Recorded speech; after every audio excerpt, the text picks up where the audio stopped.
Nosotros tendríamos nuestro examen final la próxima semana porque ya es 6 de agosto, ¿no? Entonces, nosotros lo que vamos a hacer es tener ese examen final. Em, Normalmente lo que hago es que ese examen pasa a formar parte digamos, eh, digamos que no va solita esa nota del examen final, sino que nosotros tenemos ya dos calificaciones previas que ustedes, digamos, entiendo que la mayoría tienen ya notas, salvo que les haya tocado alguna pregunta puntual, ya más o menos deben saber. Entonces, el día 6 de agosto, que sería la próxima semana, nosotros vamos a cumplir examen final y con eso, pues, terminaríamos el semestre y estaría completado el tema. La semana anterior yo les había ofrecido que iba a tenerles preparada una lista de la gente que debe alguna cosa, que le falta algo por rendir y que tienen, digamos que cosas que pendientes porque se les bloqueó o cualquier razón que hayan tenido. Em, y bueno, sí tengo ya la lista, sí veo que hay algunas personas que efectivamente, bueno, debe ser, habría que ver en cada caso en particular, pero yo finalmente no me he detenido en eso, o sea, no me voy a detener en ver cuántas, digamos, cuántas faltas tienen o si han rendido uno u otro examen. Tengo la lista, está claro quiénes son, quiénes están, eh, quiénes han faltado digamos, nosotros tenemos en este aporte tenemos dos actividades, una actividad individual que son unas preguntas que hicimos, están calificadas, no les alcancé a enviar a los correos electrónicos, ya lo voy a hacer en el transcurso del día para que tengan ustedes acceso a sus calificaciones. Y también pues está el tema de un trabajo grupal que también les voy a enviar en el transcurso del día para que tengan acceso a saber cuánto han obtenido. Y digamos que las otras dos calificaciones responden a unos exámenes, ¿no?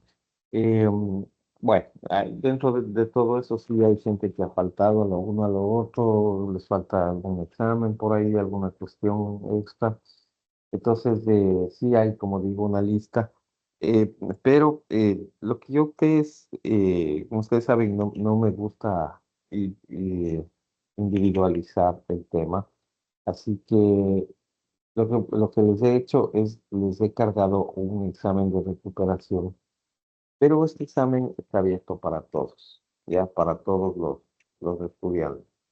De tal manera que a los que les falta alguna calificación, eh, sea cual sea, pues ya recuperen ingresando a rendir este examen y listo. Si no me voy a hacer mayor problema. Además, porque eh, recibir, digamos, trabajos con tanta distancia, pues, eso no es tan adecuado y claro, también perjudica a los otros compañeros que, digamos, hay gente que tiene todas sus notas a tiempo, dentro de los plazos, entonces como que no es muy justo para ellos tampoco. eh, digamos que se den otras oportunidades de otros compañeros que más bien por diferentes razones no han cumplido. Así es que, bueno, no quiero complicarle ni a los que por diversas razones, son razones personales, no han podido rendir exámenes, ni tampoco a los que sí han rendido a tiempo y por diferentes motivos no tienen acceso a recuperar la nota. A veces les va mal y todo, pero han rendido. Así es que, bueno, este examen, que es un examen de recuperación, está en la pantalla 3, en la unidad 3 que corresponde a ese aporte. Está como examen de recuperación, está al final digamos, de los 4 aportes. Ese examen de recuperación ustedes lo van a poder rendir a partir de hoy a las 10 de la mañana. Se abre ese examen, se terminamos esta clase, ese examen se abre, ustedes ingresan, rinden estos exámenes, los que quieran, obviamente, siempre eso quiere recuperar, pero digamos, este va en lugar de cualquier otro aporte que no hayan podido rendir, ¿no? Entonces, por favor, tengan en cuenta. El examen va a estar abierto hasta el día de mañana a las 8 de la noche se cierra, así es que, bueno, tienen ahí la opción de recuperación. Sí. Y como digo, Profe, como está abierto para todos, pues pueden ingresar cualquier persona. Señor Ramírez, ah, dígame, por favor. no, no, no, ya creo que nada. Es que usted está haciendo énfasis en el que para las personas que no han rendido algún examen o no han tenido alguna Correcto, nota, pero, correcto. pero yo le iba a preguntar si, igualmente si yo, por ejemplo, rendí todo y simplemente me caí en alguna y quiero recuperar también, pero creo que ya dijo que sí. Sí, puede. O sea, eso digo, Perfecto. eso sí puede recuperar. Em, o sea, les insisto en eso y soy medio comunista, ¿no? O sea, es para todos, en realidad. Creo que debería ser así. Y era una cosa que a mí me disgustaba un poco cuando era estudiante, que muchas veces había personas que por diferentes razones, yo sé que a veces no es del todo culpa de uno como estudiante, pues a veces no, o sea, se le bloquea. Eso ha pasado siempre, o sea, igual cuando eres estudiante.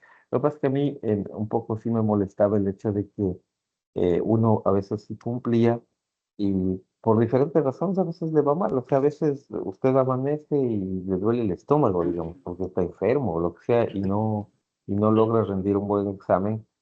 Entonces viene otra persona que, digamos, por una razón digamos, superficial, no rindió el examen, pues, se fue de fiesta o lo que sea. Y entonces los profesores tomaban ese tipo de cosas. Entonces, a mí eso, digamos que no me agrada mucho, no me agradaba mucho como estudiante, igual como profe, entonces habría que corregir eso. Así que, bueno, el examen está abierto para que el que quiere rendirlo, sea que tenga todas sus notas en regla o no, pues lo rinde y recupera. Así que todos pueden acceder a ese examen. Creo que señorita Reynoso algo me quería decir, me parece, ¿no? Ok. Bueno, ¿alguna otra inquietud, chicos? ¿Estamos claros todos? Profe, entonces para el Sí. examen final no serían 4 aportes como en los parciales, sino que 3. Serían tres, sí. Pero evidentemente ahí, bueno, ustedes se han dado cuenta que yo he sido bastante más flexible en los temas de la participación en clase. No he exigido tanto preguntas por chats ni cosas de esas. Quizás precisamente para que esa calificación no, digamos, esa calificación eh, no sea no les impacte demasiado. Eh, entonces sí, el examen final va a constar solamente de tres aportes, eh, pero digamos que la participación en clase va, digamos, a ser un poco más flexible de lo que ha sido hasta ahora. Como digo, o sea, lamentablemente siempre yo hago digamos, una valoración que nos permita alcanzar los 16 aportes, pero este semestre hubo algunos, o sea, está cortado, de hecho, que ustedes le revisan eh, las, las, eh, las semanas y no son las 16 semanas habituales que eso me dan a mí los aportes justitos, generalmente siempre pasa, pero está cortado. Entonces dijeron, no sé por qué decidieron disminuir una semana eh, en total. Entonces, esa semana es la que me falta a mí para el cuarto aporte, que digamos, podría tomarles y podría no tomarles, pero veamos, si es que en el examen final veo que no les fue bien, hacemos alguna cosa o tienen el resto de la semana para trabajar y veamos cómo nos va. Pero la idea sería tener el examen final la próxima semana, ¿no es cierto?, a las 7 de la mañana, eh, con todos, ¿no? Para que se pueda llevar adelante ese fin del semestre. Pero en principio sí serían tres aportes. ¿Ya? Ok, ¿alguna otra inquietud? ¿Está claro todo? ¿Sí? ¿Está claro? Chicos y Una chicas, última aplicación, profe. señor Es que Mario. justamente en el momento que usted está aplicando el examen final, No escuché muy bien. ¿Será que explica por última vez esa parte? Claro, claro. A ver, el examen va a ser el próximo día martes a las 7 de la mañana. em, y digamos, tienen que venir estudiando. Es un examen que recopila todo lo que hemos visto. Un examen muy puntualito, así que traten de, bueno, está generalmente no es un curso que es muy atrasado, así que, bueno, como siempre, estamos listos y tenemos el examen final normal, ¿no? La próxima semana. Es un examen convencional como cualquiera de los demás. ¿Ya? Con ese juntamos tres aportes. No vamos a tener los cuatro porque no alcanzamos. Me faltó una semana que fue la que la universidad mismo recortó. No, o sea, hay una semana menos de realidad de clases. Supongo que es por un tema es en realidad un tema de, digamos, ajustar las fechas, ¿no? A veces eso es algún requisito a veces de la planta central, qué sé yo, por alguna razón acortaron las fechas, nos quitaron una semana y esta semana es la que me hace falta para tomarle, digamos, para tener un aporte más. Pero como les decía, viendo el resultado del examen final, ahí conversaremos a ver si es necesario hacer alguna otra actividad extra que pueda reemplazar esos exámenes. Eh, esa es la idea. Muy bien. No sé si eso ya Muchas gracias, responde a profe. tus Entendido. preguntas. Ok, chévere. Ok, ya, listo. ¿Alguna otra inquietud? Nada más. Bueno, ok. Bueno, les voy a empezar compartiendo. La semana anterior, recuerden si ustedes estábamos viendo al Estado como sujeto de derecho internacional. em, y, a ver, ¿dónde estaba la presentación? Aquí está. Y entonces, lo que vamos a ver esta semana es un poco la continuación. A ver, ¿me confirman que pueden ver toda la pantalla? Sí, profe, sí se ve. Chévere, ok. A ver, bueno, verán, lo que, digamos, lo que ustedes tienen en pantalla, este mapa me parece que ya en otra clase les mostré, pero ahora vamos a verlo dentro de este contexto, ¿ya? Uno de los requisitos para que un Estado pueda ser considerado como tal, uno como sujeto de derecho internacional, dos como miembros de la comunidad internacional, es que goce del reconocimiento de otros estados, ¿no? Esa es una idea bastante particular. Entonces, digamos que como ejemplificación de un caso, tenemos este caso que fue un caso coyuntural alrededor del año 2014, ¿ya?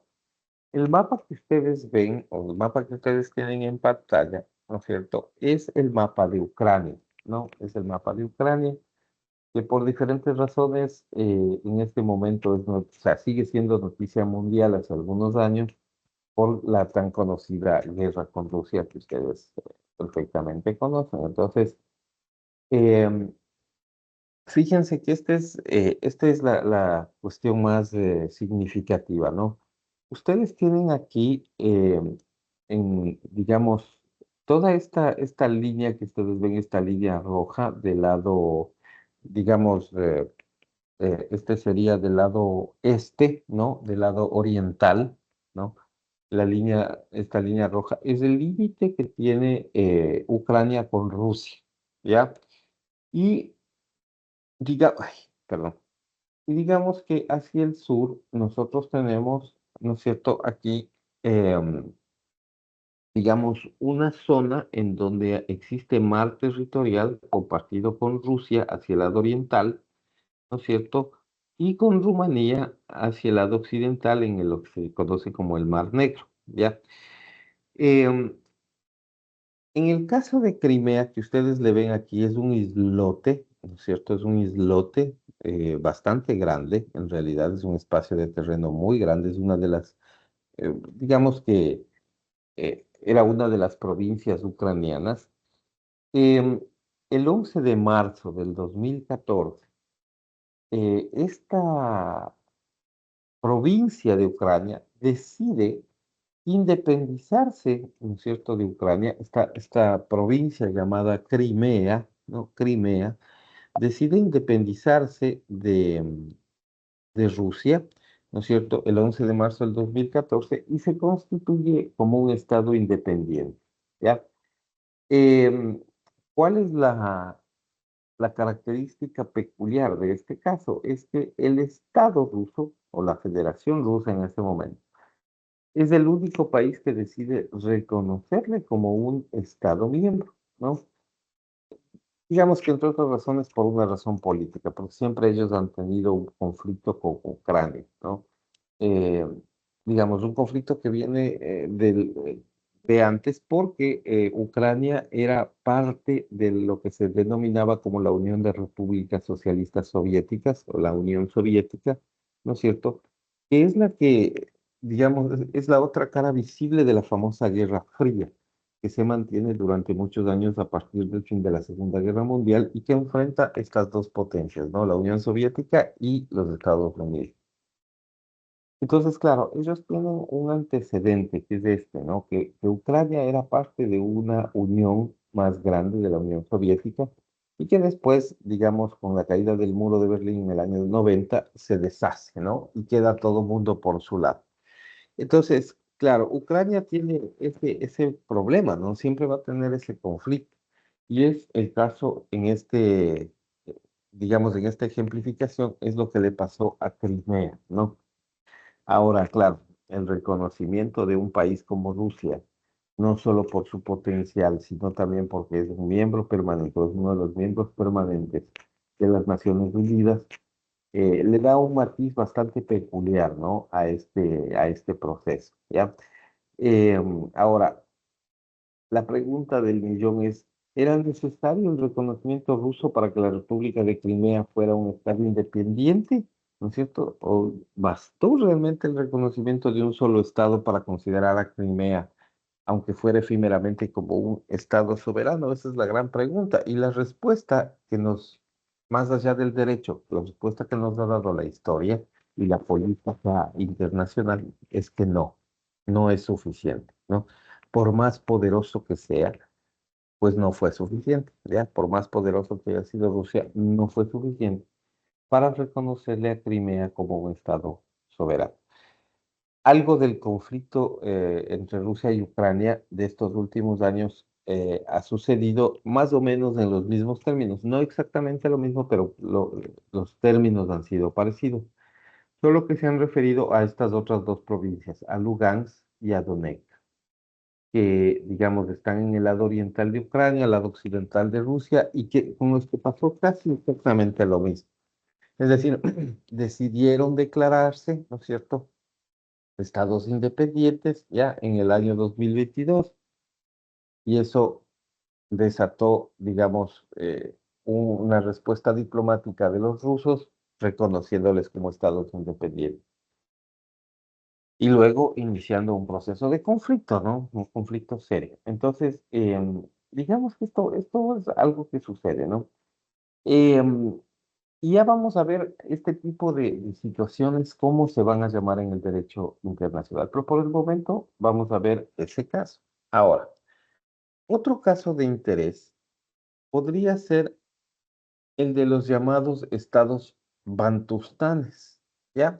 Lo que ustedes tienen en pantalla es efectivamente el mapa de Sudáfrica, ¿no? El mapa de Sudáfrica. Y coloreado, ustedes pueden ver en la esquina superior izquierda algunos colores ¿no? que son representativos de ciertos sitios a los que se les ha conocido como los territorios bantustanes, ¿no? Em, ¿Qué es lo que pasa con estos territorios? Habría que entender, digamos, la estructura que se desprende de este tipo de argumentaciones, ¿no? Estamos nosotros hablando de mediados del siglo XX y estamos hablando de un país en el que regía el apartheid. ¿Alguien de ustedes sabe a qué se refería el apartheid o qué consistía en Sudáfrica el apartheid? ¿Alguien ha escuchado hablar de eso? ¿Nunca? ¿No? Bueno, el apartheid era un régimen legalizado en Sudáfrica que prohibía que en cualquier sitio, público o privado, haya convivencia entre blancos y negros. ¿Ya? No podían convivir, o sea, no podían usar los mismos baños, no podían usar el mismo transporte, no podían entrar a los mismos restaurantes, no podían, es decir, habían sitios para blancos y sitios para negros. No podían estar juntos, era ilegal y penado, con penas de cárcel incluso, ¿no? Para ciertos casos. Eso duró muchos años, es parte, digamos, de los procesos que ellos tenían. Entonces, en esa Sudáfrica, con esa característica, con ese sistema de apartheid, ¿no? Es decir, donde los blancos y los negros no podían convivir, en ese sistema empiezan a surgir estos estados bantustanes, que eran precisamente estados, organizaciones estatales, ¿no es cierto?, que empezaron a convivir unos junto a otros. Obviamente eran estados que estaban conformados por gente blanca en unos casos y por gente negra en otros casos. Y evidentemente eso le ayudaba, digamos que al gobierno sudafricano, a mantener la estructura del apartheid. Por lo tanto, ellos empezaron a reconocer estos estados bantustanes. Digamos que eh, los más trascendentes han sido estos tres estados de Orange Free State, ¿no es cierto? Traducido sería el estado libre naranja, o Natal o Transvaal, que son estados, digamos, en donde había presencia de bantustanes. Claro, es una idea súper loca, ¿no? O sea, hay que pensar que en la práctica esto es una cosa que no iba a sobrevivir en el tiempo. Eh, Gracias a Dios, o sea, ventajosamente los mismos sudafricanos entraron en razón y desaparecieron todas estas prohibiciones de ellos mismos, ¿no? Una prohibición absolutamente absurda, ¿no? Pero que, la- o sea, en la historia de la humanidad nosotros hemos tenido cosas absurdas siempre que se van superando con el paso del tiempo. Y bueno, no es la excepción que este tipo de cosas se den. Ventajosamente ya se ha superado, esto desapareció. Y en la historia lo único que queda es el reconocimiento de Sudáfrica de estos estados bantustanes. Pero nadie más en el mundo les reconoció, en realidad. Eran unos estados que, digamos, estaban como dentro de otro estado que era Sudáfrica, pero que solo Sudáfrica les reconocía. Y finalmente, claro, terminaron como tenían que terminar y desaparecieron, porque no gozaban, obviamente, del favor internacional, no se podían considerar como miembros de, digamos, de una sociedad. Y hay otros casos, ¿no? Otros casos que nosotros los podemos ver. Este es el caso, por ejemplo, del conflicto Israel-Palestina, también un conflicto de hace muchos años, ¿no? Es un conflicto muy antiguo. Entonces, ustedes aquí en color amarillo ven al Estado de Palestina rodeado totalmente por el Estado de Israel, ¿no? De Israel. Y entonces, aquí, pues, ustedes pueden ver qué es lo que ha pasado, ¿no? Bueno, está la Franja de Gaza, que es este lado izquierdo, ¿no? Es la Franja de Gaza, ¿no? Que es la parte que ha sido más bombardeada en estos últimos años. Este último año ha sido particularmente muy doloroso para los palestinos el bombardeo. Y claro, bueno, este es un caso bastante peculiar porque Palestina, sí, digamos que no llega a consolidarse como un estado, pero sí tiene el reconocimiento de buena parte de la comunidad internacional. O sea, buena parte de los últimos estados, digamos, de mucha trascendencia, que han llegado a reconocer al pueblo palestino como un estado, ha sido España, ¿no? España, a principios de este año le reconoció a Palestina como un estado. Y digamos que España se junta a un grupo muy importante de países, varios de ellos miembros de las Naciones Unidas, que le han reconocido a Palestina su estatus de Estado. Eh, el Ecuador, por ejemplo, le reconoce también a Palestina actualmente su condición de Estado. Entonces, digamos que aun cuando gozan de ese reconocimiento, no se puede decir todavía que se trate de un Estado perfecto, ¿no? De un Estado acabado. Esa es la idea, ¿no? Bueno, hasta ahí, digamos que esa es una estructura que nosotros hemos ido conformando, que hemos ido teniendo y que, eh, digamos, así es como se ha manejado. Hay otros ejemplos que podemos citar, por ejemplo, ya habíamos citado el caso de Hong Kong la semana anterior, pero tenemos el caso también de lo que sucede con Taiwán, que de alguna manera tiene una relación directa con China, ¿no? Y con sus relaciones diplomáticas. Ellos también, digamos que tienen un conflicto relacionado con la parte geopolítica. Digamos, porque para los chinos Taiwán no es un estado soberano, no tiene una estructura estatal, y aunque tiene algunos países que le han reconocido a Taiwán un estatus, digamos, de estado, no es el caso de todos los países del mundo y ciertamente no se puede hablar de que se trate de un estado perfecto o acabado. No funcionaría en ese caso. Sería un caso muy parecido a lo que hemos visto, digamos, que sucedía con Hong Kong. Ese, digamos, que es una idea eh, que no se funda solamente en una condición jurídica de la relación que mantiene el pueblo chino con Taiwán, sino que también es una cuestión que está sentado en algunas consideraciones culturales, ¿no es cierto?, que no le permiten que haya un reconocimiento oficial, ¿no es cierto?, hacia, digamos, Taiwán. Este es otro caso bastante particular, es el caso de Kosovo, ¿no? Kosovo. Lo que ustedes ven en color verde, y esto es como es un caso bien interesante, Kos- eh, Kosovo está aquí, ¿no? En esta partecita, ¿ya? Digamos, en el lado oriental de Serbia, ¿no? Suroriental, no, suroccidental, perdón, de Serbia. Este es un caso bien particular. Hasta 1991, como ustedes ven en el mapa, hasta enero de 1991, toda la zona que está en color verde era la República de Yugoslavia, ¿no? Yugoslavia, ¿ya? Em, digamos que ellos se mantuvieron juntos o, digamos, culturalmente uno a veces, claro, tiene tendencia a pensar que por ahí hay algún tipo de diferencia cultural. Yo, digamos, con franqueza, Eh, de todos los casos que les he mencionado, en realidad el único que conozco físicamente es este, ¿no? Porque he estado en algunos de estos países. Eh, y yo la verdad es que la impresión que tengo es que culturalmente ellos son bien parecidos, o sea, son muy parecidos.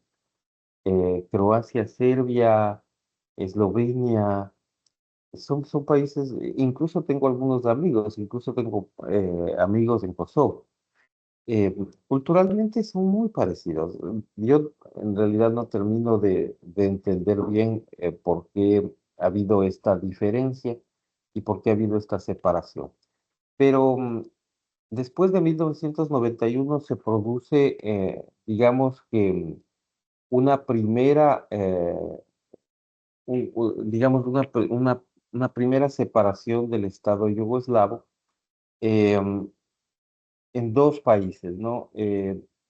Digamos, el uno, por un lado, Bosnia y Herzegovina, ¿no? Sería la primera parte, y Serbia y Montenegro, ¿no? Serbia y Montenegro, digamos que los dos se separan, y luego viene una sucesión de separaciones en donde varios de esos estados empiezan a asumir condiciones independientes y empiezan a tener vida jurídica propia. Y entonces se van separando en Eslovenia, Croacia, Serbia, Bosnia y Herzegovina, Montenegro, Macedonia. todos quedan separados, pero hay un espacio que no termina de separarse del todo, que es el caso de Kosovo. Todos los demás países han recibido reconocimiento internacional. De hecho, por ejemplo, Croacia actualmente es un espacio Schengen, es decir, que está vinculado con la Unión Europea. Em, entonces, gozan de un reconocimiento internacional muy importante. Eslovenia es un caso bastante parecido.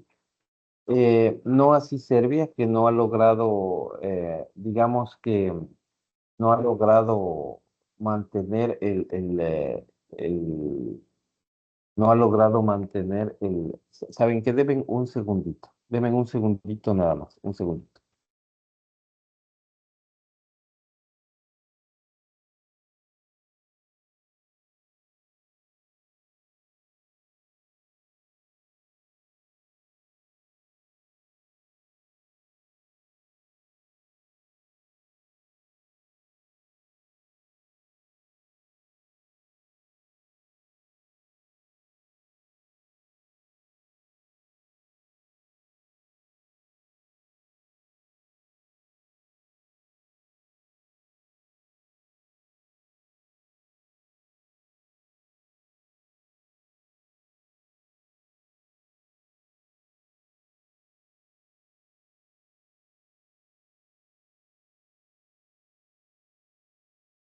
Ok, mil disculpas, que iba a quedar desconectado.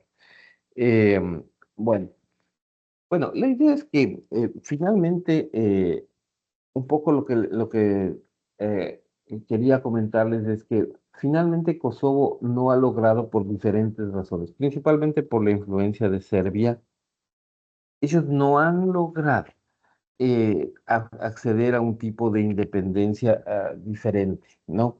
No se ha logrado, eso no se ha logrado, digamos, tener el reconocimiento internacional, ¿no? No tiene el reconocimiento ni siquiera de los países que están alrededor y menos de los otros. Entonces, a pesar de que esto ha sido una constante pelea, ¿no? Digamos, de Kosovo frente a la comunidad internacional, nunca se ha logrado, ¿no? Nunca se logró obtener ese reconocimiento. Y el otro caso, bueno, finalmente el otro caso es el caso de Chechenia, ¿no? Chechenia es una población que está, digamos que metida dentro de Rusia, ¿no? Es una de las provincias rusas más grandes. em, y es otra provincia que ha intentado por muchos medios, de muchos momentos, la independencia. Sin embargo, en el caso de Chechenia, me parece que políticamente es más difícil.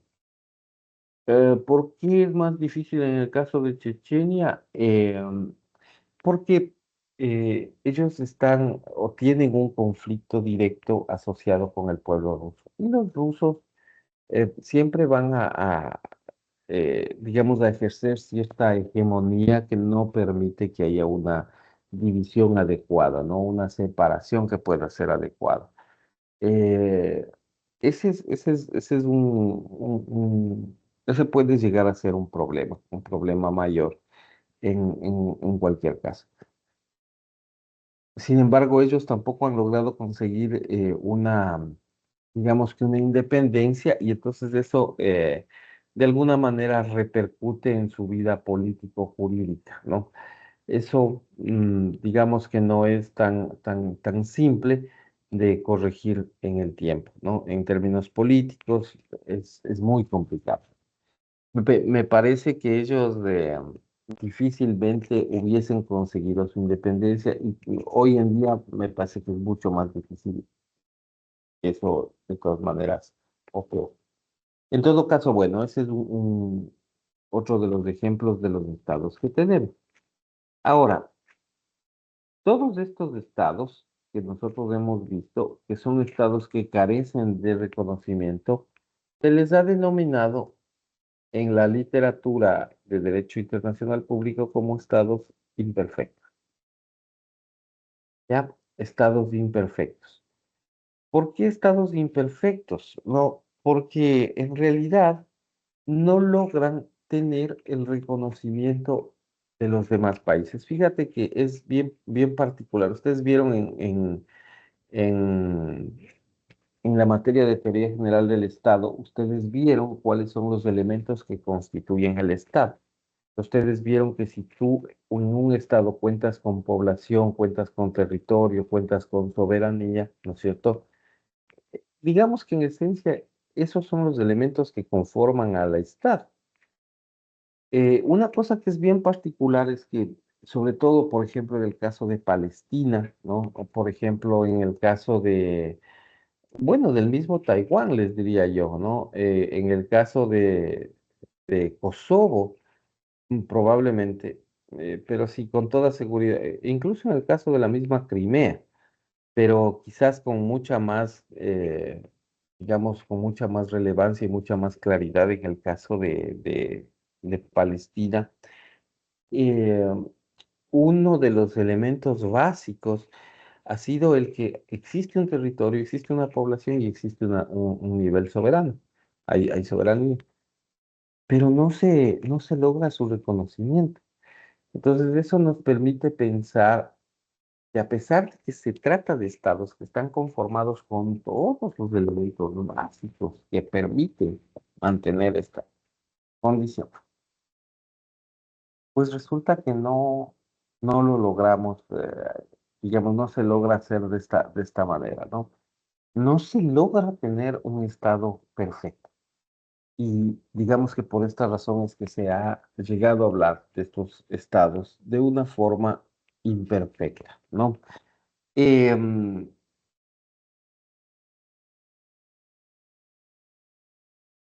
el reconocimiento de un estado se podría definir como un acto que aún se rige por el derecho consuetudinario internacional. Eso es una cosa bien particular, porque como hemos visto, estamos en una época en la que existe derecho de los tratados, donde ya las convenciones internacionales son las que, digamos, establecen los vínculos jurídicos de obligaciones y derechos entre estados. Pero en el caso del reconocimiento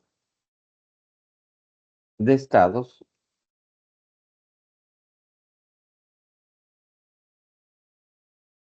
la costumbre internacional es la que rige.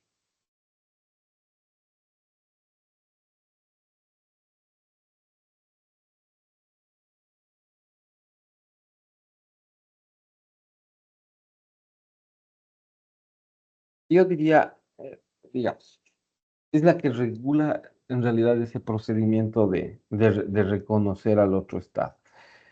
Em, y es lo que permite que el Estado ya constituido pueda pasar a formar parte de la comunidad internacional, ejerciendo plenamente su soberanía ante otros actores internacionales. Es que aquí está el punto clave, ¿no?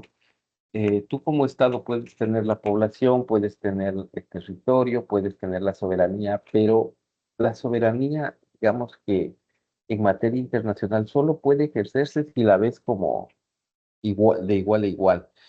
Si no opera de igual a igual, no te va a funcionar, no va a funcionar. Eso no va a funcionar de ninguna manera. Y por esta razón, digamos que se va a mantener cerrada, ¿no? Como una estructura cerrada. Em, Esos son algunos de los elementos que nos permiten hablar de una diferencia entre los estados que han logrado ese reconocimiento, los estados perfectos y los estados imperfectos, ¿no?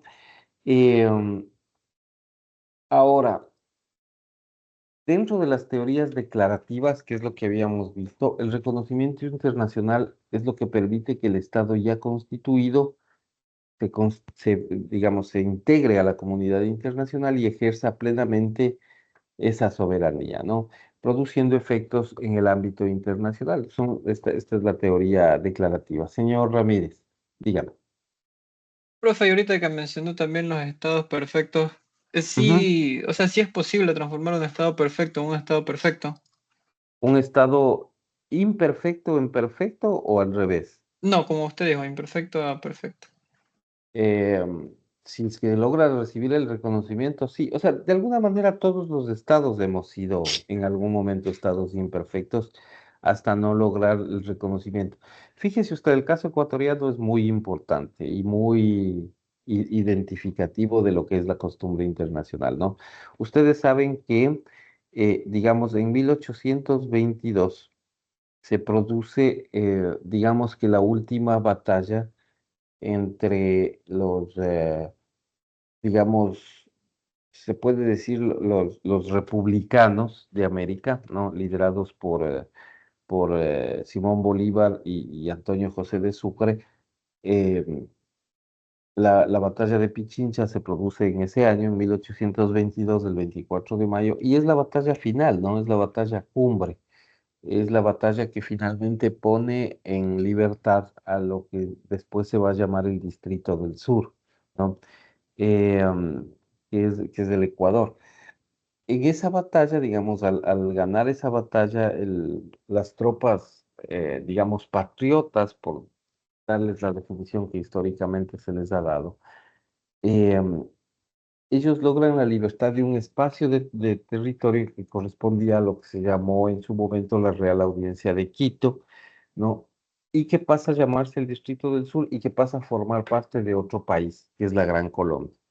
Y la Gran Colombia, digamos que tiene toda una estructura, ¿no? O sea, tiene un estado soberano, tiene su población, tiene su territorio, tiene todo. Pero también la Gran Colombia sufre la escisión, sufre la división, la separación. Se divide finalmente en tres estados, ¿no? En Venezuela, Colombia, Ecuador. Digamos que Panamá también hay una sección panameña que formaba parte de la Gran Colombia, pero que normalmente nosotros, digamos que no casi no la tomamos en cuenta, pues esa parte tiene otro tipo de historia. Pero estos tres estados sí son básicos. Entonces, entre 1822 y 1830, el Ecuador es una provincia más de la Gran Colombia, ¿no? En 1830 logra su independencia de la Gran Colombia y empieza su vida político-jurídica propia. Pero hay un momento, un espacio de tiempo que ustedes, digamos, pueden revisar en la historia en que el Ecuador no logra todavía el reconocimiento internacional. Lo logra posteriormente y logra, digamos, recibir digamos, el reconocimiento de los estados vecinos, del Perú, de la misma Colombia, que era un reconocimiento trascendente porque estaba separándose el Ecuador en ese momento de Colombia, digamos. Eh, entonces, es eh,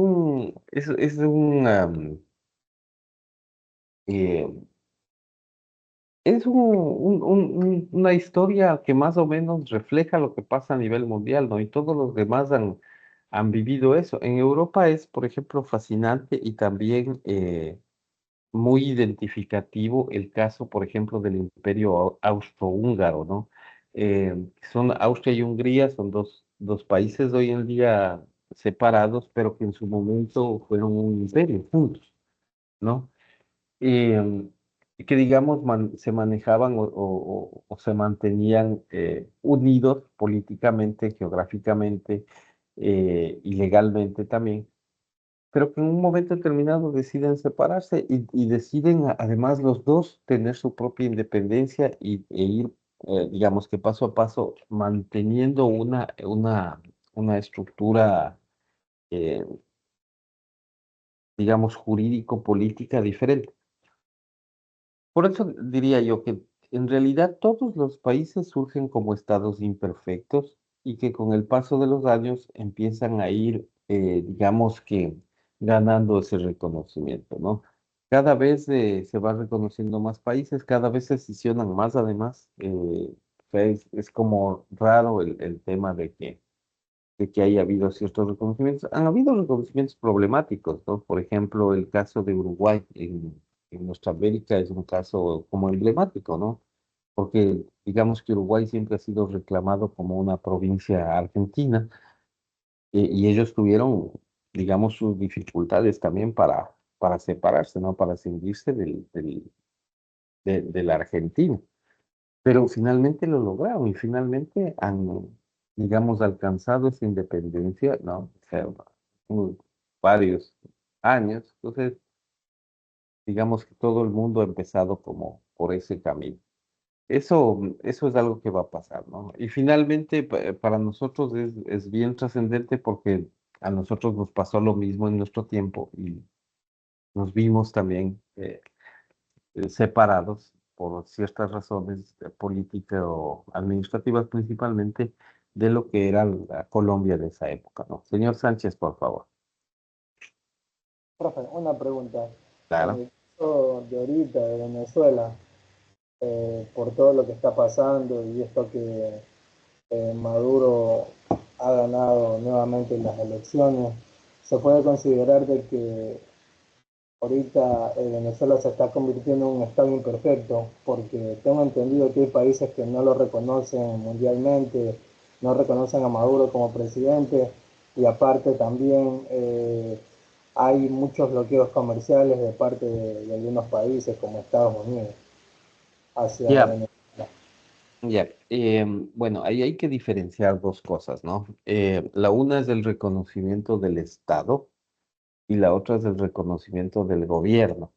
Em, lo que le diría es que no hay ninguna duda de que Venezuela es un estado perfecto. O sea, yo pienso que no, eso no está en duda. Sí hay digamos, una crítica internacional respecto al presidente Maduro, no, que no es nueva, porque ya en las elecciones anteriores, acuérdense ustedes que eh, digamos que algunos incluso países dejaron de reconocer eh, al presidente Maduro en su momento, no, dejaron de reconocerle y él, digamos que siguió eh, ejerciendo su cargo. Em, yo le diría o sea, legalmente no es que va a haber una transformación de Venezuela hacia un estado imperfecto, me parece que no.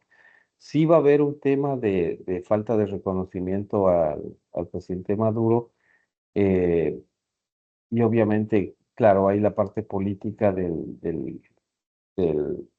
del bloqueo que puede tener, digamos, de la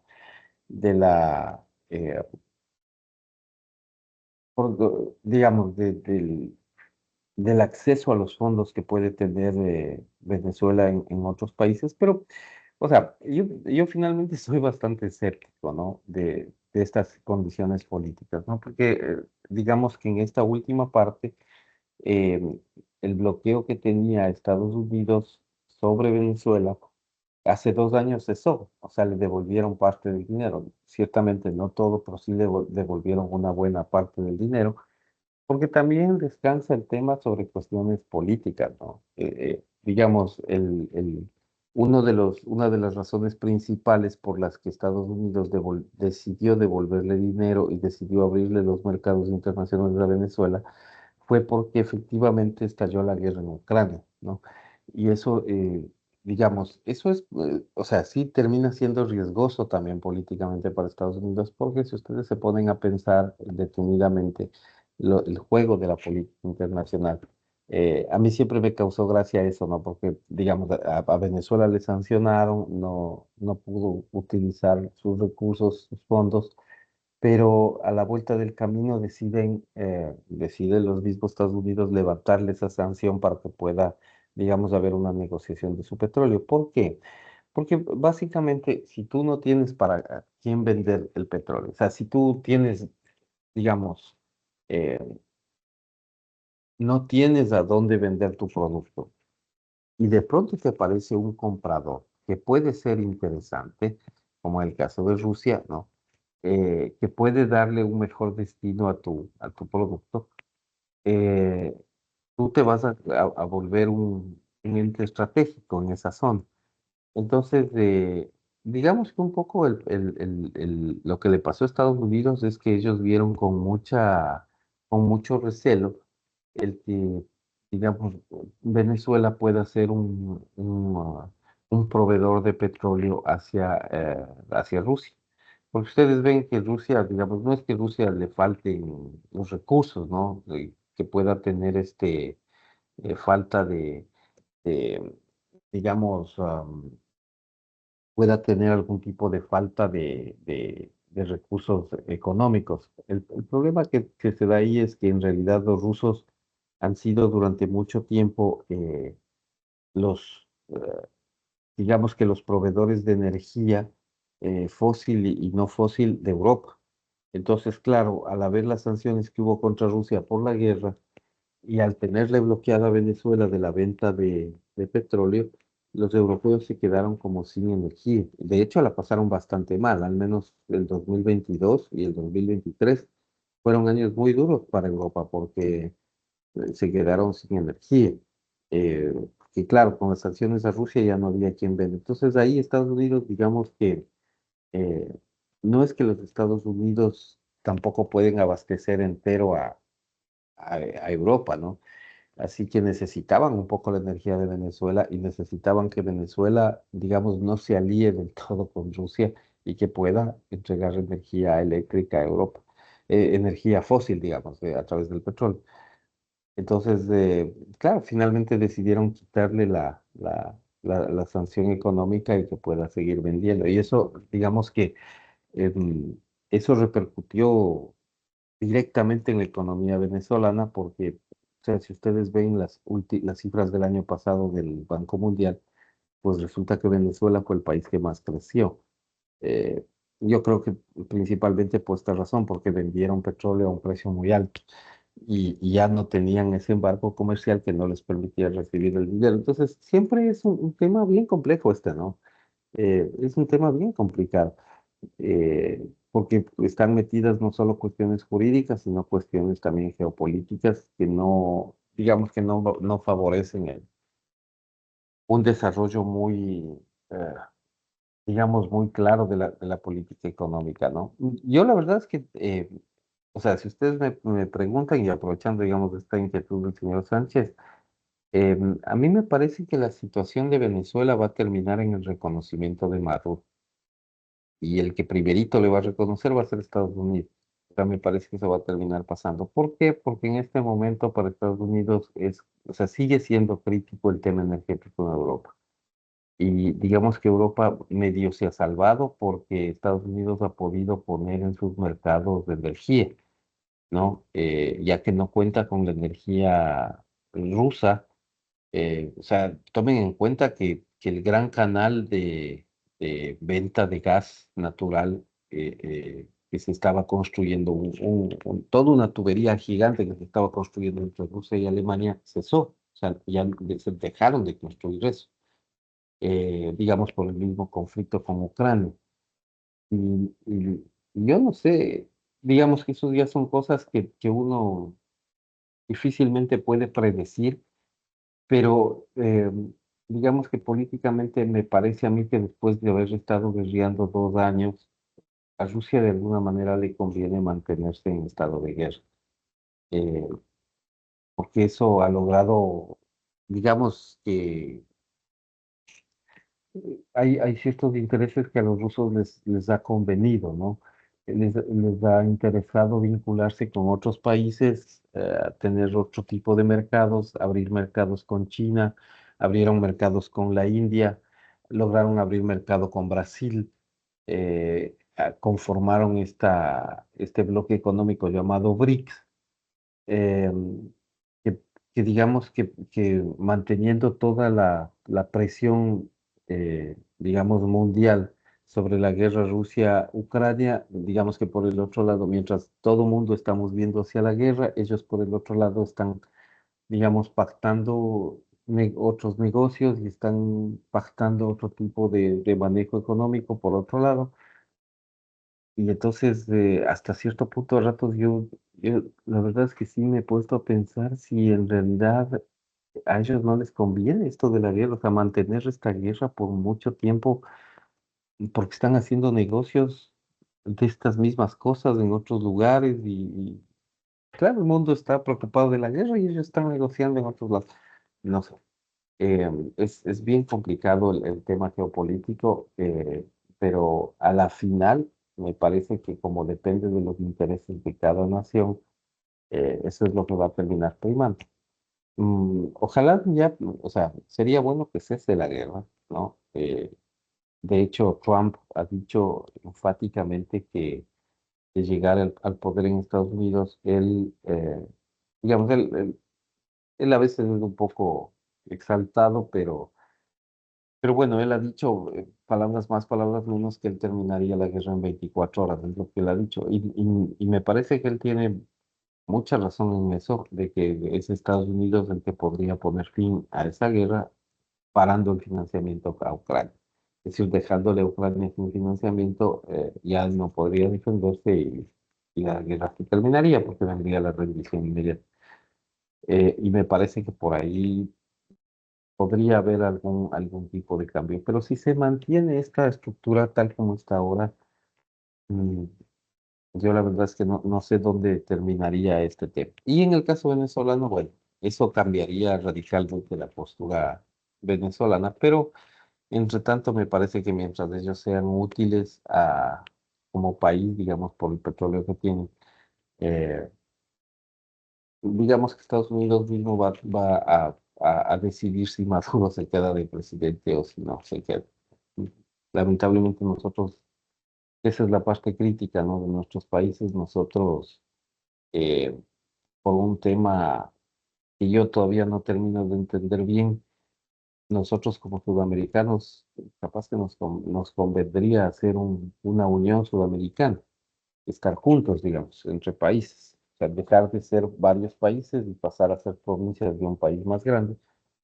Por ahí me parece que podríamos tener muchas más opciones de desarrollo, incluso de superar la pobreza con mejores ingresos y un mayor o mejor manejo. Pero quién sabe, ¿no? Es tan complicado, es tan difícil. Ojalá algún día sí se dé, eh, ojalá algún día sí podamos juntarnos, ¿no? No solo la Gran Colombia, como dice el señor Sánchez en el chat, sino en realidad toda Sudamérica, ¿no? Señorita Vera, dígame. Profe, hay una pregunta. ¿Y podría darse eso de que un estado perfecto se convierte imperfecto o a partir de que se da su reconocimiento por la comunidad internacional y se cumple con los procedimientos de la costumbre internacional ya es perfecto para siempre? Verá, yo la verdad es que de todas las cosas que he leído para preparar clases, nunca he encontrado ese caso. Y yo, o sea, no le digo que no pueda pasar porque sobre todo en la parte internacional, puede pasar de todo, pero ese caso en particular yo no lo he encontrado nunca. O sea, en esa estructura. Eh, mm, por ejemplo, el caso de Yugoslavia podría decirse que de alguna manera, digamos, incluso ese caso, el caso de Yugoslavia, como ahí usted lo que tiene es un estado grande que se separa, o sea, digamos, para ponerlo en contexto. En el caso de la Gran Colombia, usted tiene más o menos históricamente lo mismo. Tiene un estado grande que se separa y después a todos les reconocen. Y en Yugoslavia pasa más o menos lo mismo. Se tiene un estado grande que todos se separan y después les reconocen a todos menos a uno. Eh, Tal vez si es que digamos, eh, si es que lo vemos desde el punto de vista político, tal vez ese caso le podría decir se asemeja a lo que usted plantea, tal vez. Pero ya legalmente, o sea, si nos ponemos rígidos sobre lo legal, porque Yugoslavia no es Kosovo. Entonces, yo le diría, no, o sea, poniéndonos rígidos en la parte legal de cómo es la estructura de los estados, ahí ese argumento se caería realmente. Entonces, digamos que en la literatura ese caso se suele citar como un caso en el que justamente lo que usted dice, un estado que ya es perfecto, empiece a hacerse imperfecto, podría, digamos, una lectura de la cuestión política de esa cuestión política en Yugoslavia, podría entenderse como tal, pero me parece que ya siendo, digamos, directos en la parte jurídica, va a ser bien difícil justificar eso legalmente. Me parece que sería bastante complicado.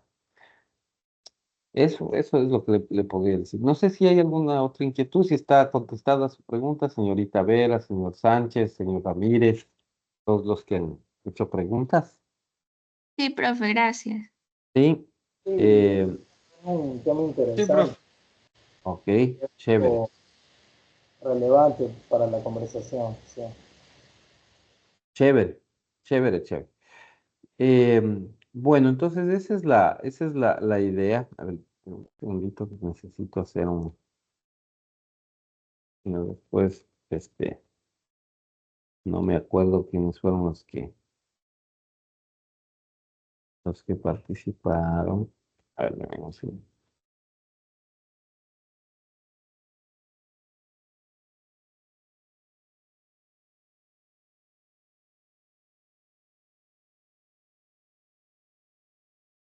Mm,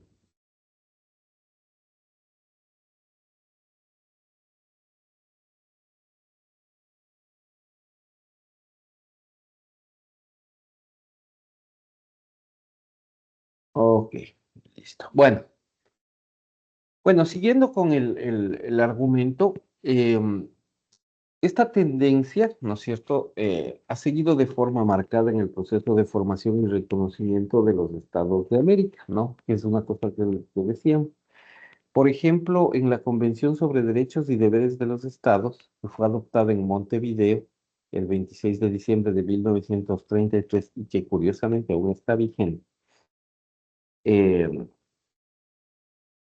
en el artículo 1 se reconoce a los estados como personas de derecho internacional cuando reúnen los requisitos de población permanente, territorio, gobierno y capacidad de entrar en relaciones con los demás estados. Entonces, esta es una forma, digamos, todo esto que hemos hablado de manera geopolítica, de manera práctica, ¿no?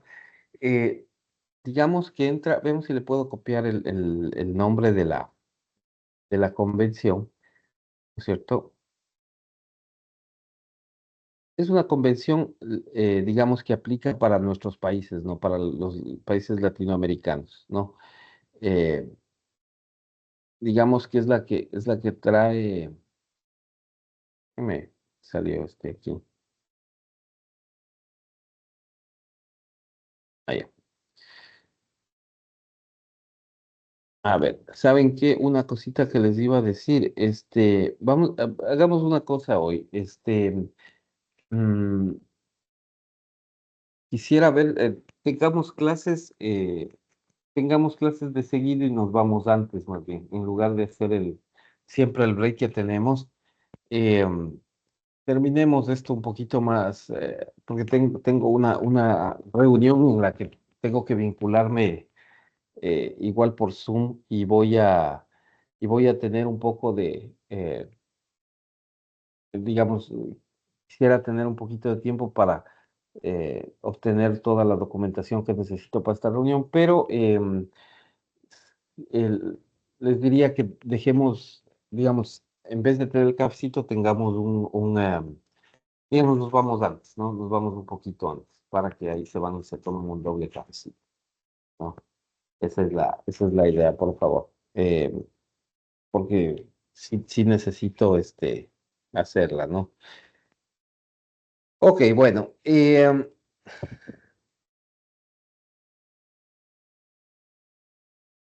Esta convención que ustedes ven en pantalla es suscrita el 26 de diciembre de 1933.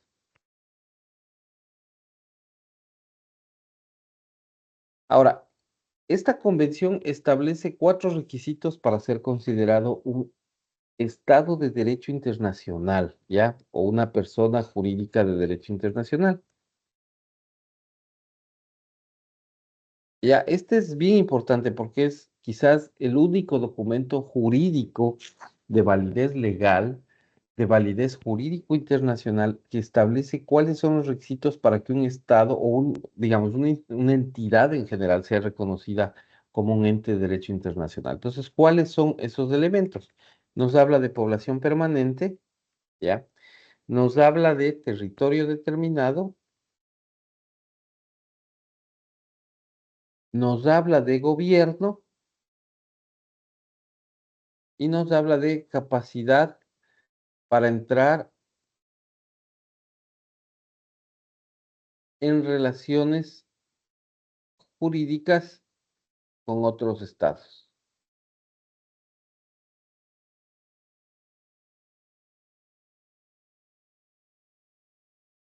esa es la importancia de esta convención. Es una convención bastante importante, ¿ya?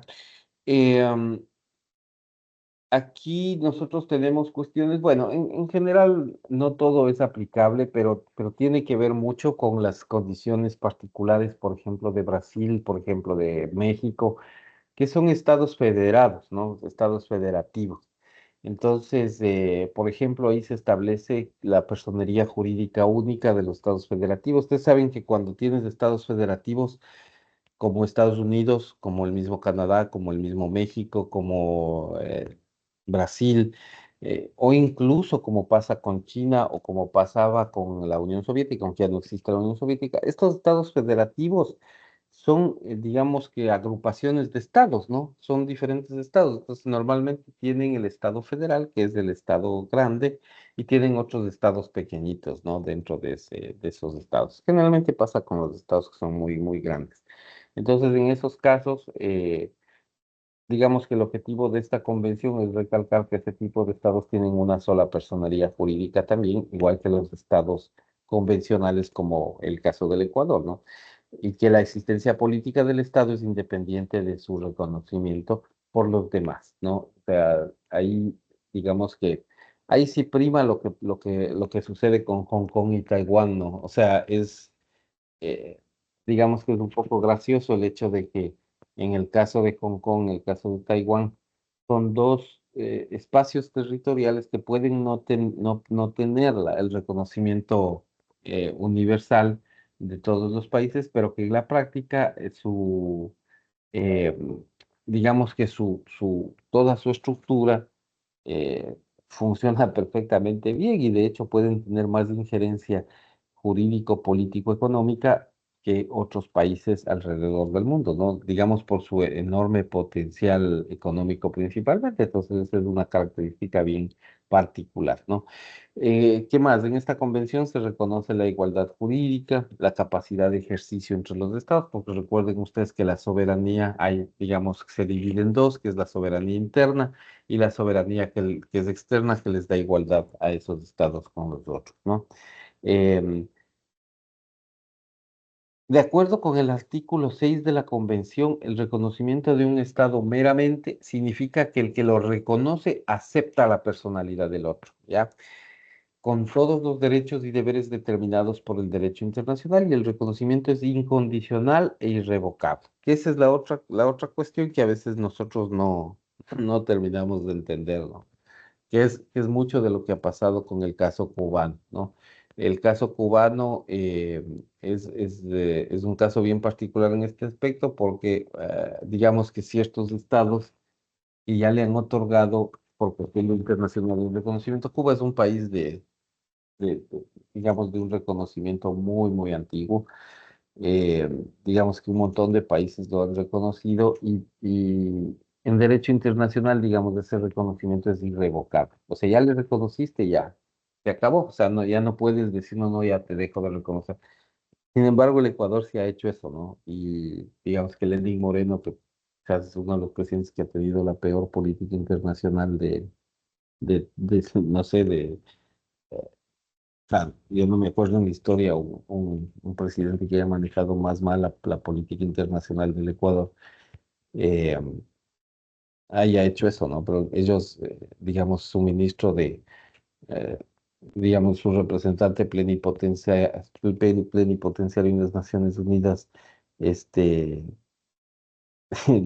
digamos que optó por no dejar de reconocer a Cuba como un país, una cosa fuera de cualquier contexto, ¿no? Que además no tiene que ver con una condición política, sino más bien con el tema de cómo el Ecuador mantiene sus propias relaciones. Entonces, ese es un tema, digamos, un poco complejo, pero a nosotros eso sí nos ha pasado. Es decir, nosotros sí hemos ido en contrasentido con ciertos elementos como extraños, ¿no? Entonces, bueno, él hizo algunas cosas que estaban un poco fuera de lo que sería la práctica convencional del derecho internacional, ¿no? Él sí que realmente no nos funcionó muy bien, que digamos, en ese aspecto, ¿no? La parte internacional no fue de lo mejor. Pero bueno, ese es es el tema, ¿no? Eh, mm,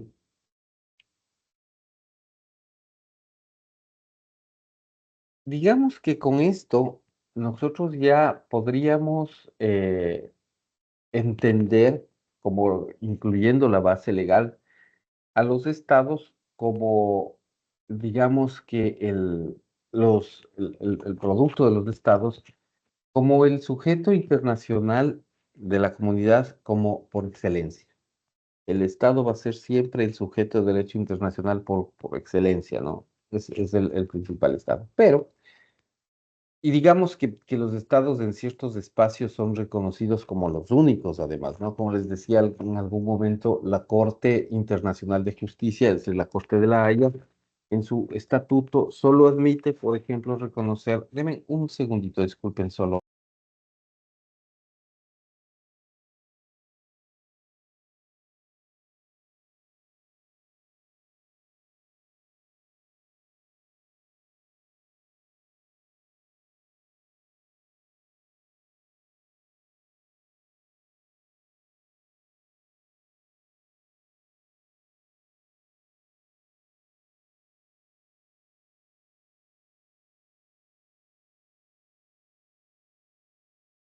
Ok, muchas gracias. Bueno, em, entonces, más allá de que sea el Estado, como les decía, la Corte Internacional de Justicia de la Haya establece en su estatuto que el único, digamos, sujeto de derecho que puede eh, acudir ante esas instancias es el Estado como concepto. Pues en la comunidad internacional se pueden observar algunos otros eh, entes, ¿no? Algunas otras entidades que gozan de personería jurídica internacional. Y dentro de esos, ¿no es cierto?, están los famosos organismos internacionales, que son los que vamos a revisar, ¿no? Les vamos a poner por aquí, ¿no? Estos son, digamos, los organismos internacionales tienen una característica particular, que son conformados por estados, es decir, su origen jurídico también surge de los estados, de los mismos estados, ¿ya? Esto en términos generales, ¿no? Y vamos a plantear la cuestión en contexto, ¿no? Los organismos internacionales, en general, son el producto de la evolución de las relaciones internacionales, ¿ya? Y de la voluntad política de los estados. Obviamente, surgen como sujetos secundarios, vamos a poner aquí, ¿no? Los organismos internacionales, digamos que derivan, digamos, de la evolución de las relaciones internacionales y por otro lado, digamos que surgen como sujetos secundarios,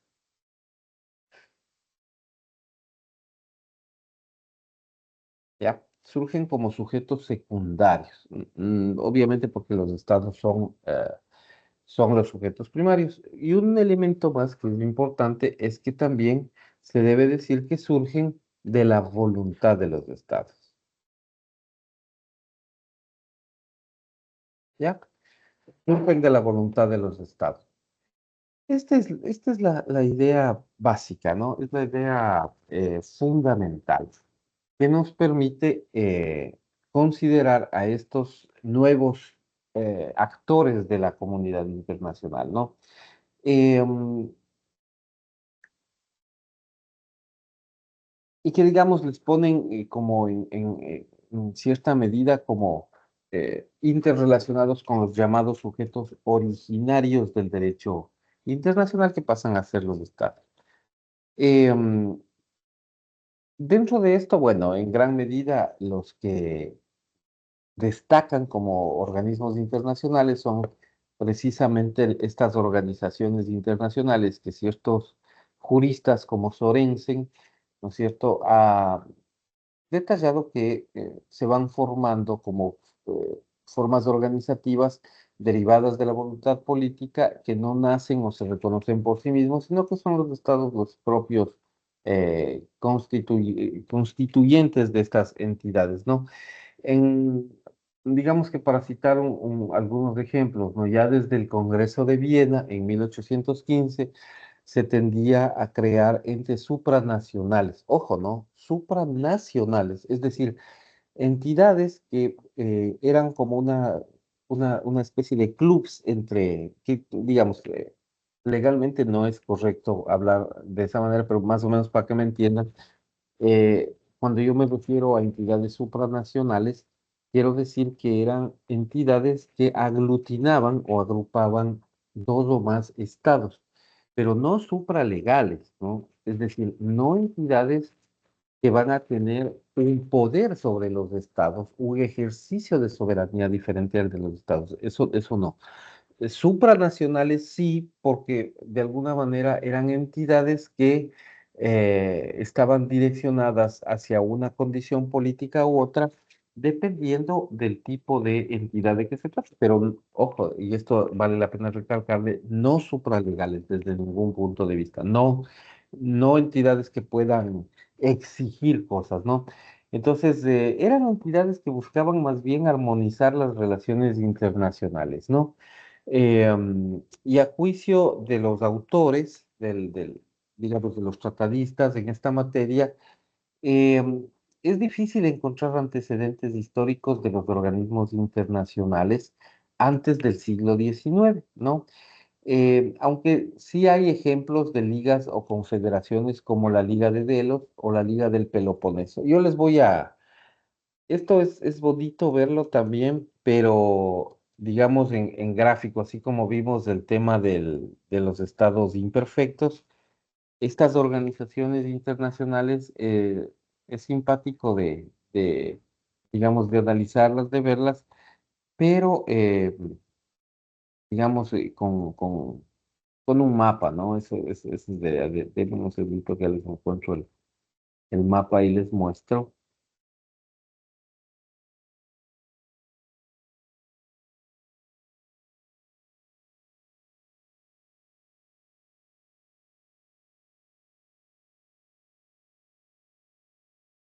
A ver, ¿no? Aquí está, listo. Entonces, fíjense, estos podrían considerarse como algunos de los, les voy a compartir el mapa, ¿ya? ¿Cuál es? El mapa de organismos internacionales, ya. ¿Sí me confirman que se ve la Liga de Delos o Liga del Peloponeso? ¿Sí se ve? Sí, profe. Sí, Sí. profe. Chévere, ok. Sí, profe, sí, sí. Bueno, este es uno de los, fíjense ustedes la antigüedad de esto, ¿no? Hablamos del año 450 antes de Cristo, ¿no? Eh, este es, digamos, la Liga de Delos. Delos es de esta población, digamos, es una isla, ¿no es cierto? Es una isla, Delos es una isla griega, está en el mar Egeo, ¿no? Hermoso es ese sitio por ahí. Bueno, la Liga de Delos es una confederación político-militar, ¿no? Eh, digamos que estaba, si ustedes quieren, eh, estaba o recibía el poder máximo a partir de Atenas, ¿no? Atenas era el estado-ciudad, ustedes recuerden eso, ¿no? En Historia del Derecho nosotros vemos cómo, digamos, de Atenas surgía todo el poder de la zona del Imperio griego. Y entonces, digamos que esa es una de las primeras conformaciones importantes. Entonces, fíjense ustedes, los estados aliados, ¿no? Que son, toda esta zona actualmente es Grecia, ¿no? Eh, son los estados, digamos, aliados, ¿ya? Que digamos que no son parte de la Atenas de la época, pero sí son, digamos, como amigos, ¿no? Estados, digamos, estados hermanos, como diríamos ahora Colombia o el Perú o cualquier estado latinoamericano, ¿no? Una cosa así. Y hay otros estados que en realidad tenían ese estatus de estado, pero que eran estados dependientes, es decir, ellos sí estaban bajo las órdenes de los griegos, ¿no? Y ustedes pueden ver aquí, ¿no? Es toda la parte, fíjense que es una cosa que siempre me ha llamado la atención, es impresionante eso, porque es toda la parte costera de los turcos, ¿no? Esto de aquí es Turquía hoy en día, ¿no? Donde ustedes ven que dice Imperio Persa, es Turquía, ¿no? Es Turquía.